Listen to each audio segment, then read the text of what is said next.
Good afternoon, welcome to Anglia News.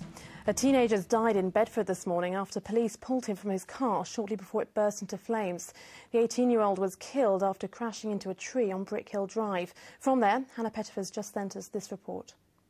The silver Renault Clio was heading down Brick Hill Drive towards Putney at around 1:45 this morning when the collision took place.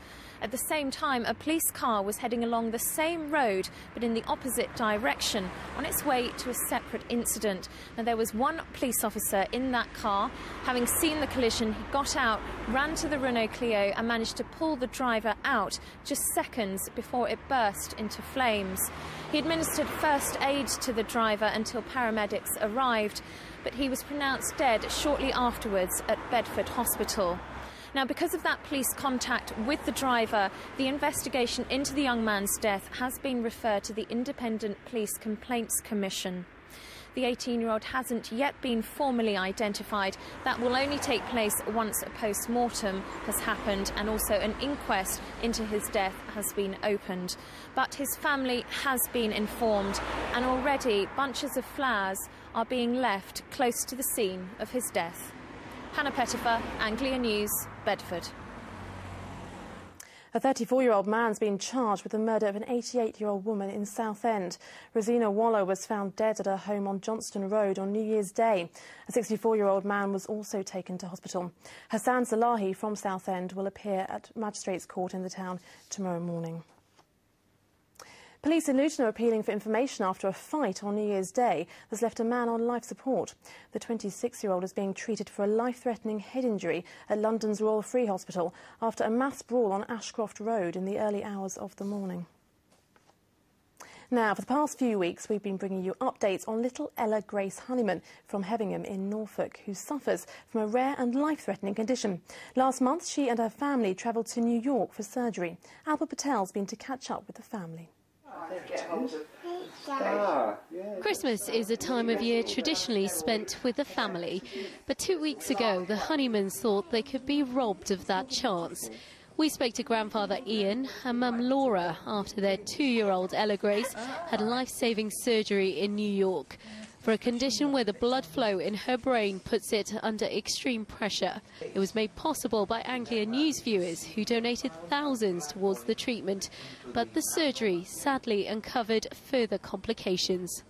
Her body was shutting down her good veins, which, because she's got a lack of drainage anyway, she can't afford to lose that sort of drainage really, which is sort of more serious, or if not as serious as the original condition really. So it's a pretty sort of dark day, wasn't it?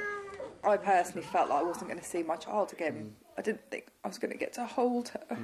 And I was hysterical. I was in a bad state. The surgeon decided Ella Grace would need another major operation in March, which will cost the family another £45,000. But their determined little girl has shown visible improvements over the last few weeks, giving the family an unforgettable Christmas.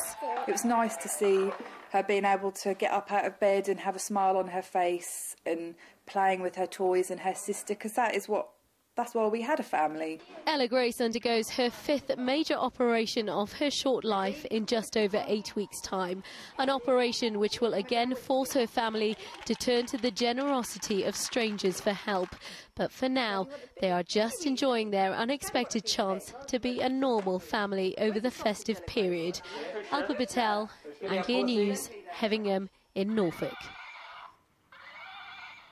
One of Norwich's best-known landmarks has begun a year of special events to mark its 100th birthday. The Roman Catholic Cathedral began its celebrations with a special service by Bishop Michael Evans. It's one of Norwich's most important historical landmarks, and today worshippers gathered at the city's Roman Catholic Cathedral to mark the start of a very important year, its centenary. Today's service is the first of many events throughout 2010, celebrating the cathedral's special birthday. 100 years doesn't seem a very long time in church terms, but certainly in Norwich terms it's quite exceptional. I mean, at one time the building was the largest parish church in the country. It's now the 2nd largest cathedral, so it's quite an attraction in Norwich. Completed in 1910, the building was founded by the 15th Duke of Norfolk on the site of an old city jail. But it wasn't until 1976 that it became the city's second cathedral, when the Roman Catholic Diocese of East Anglia was formed. As part of this year's celebrations, the cathedral will also be opening its new narthex, a £2 million extension designed to offer community facilities for all to enjoy. Many are hoping the year-long celebrations will revive interest in the building and help make 2010 a year to remember.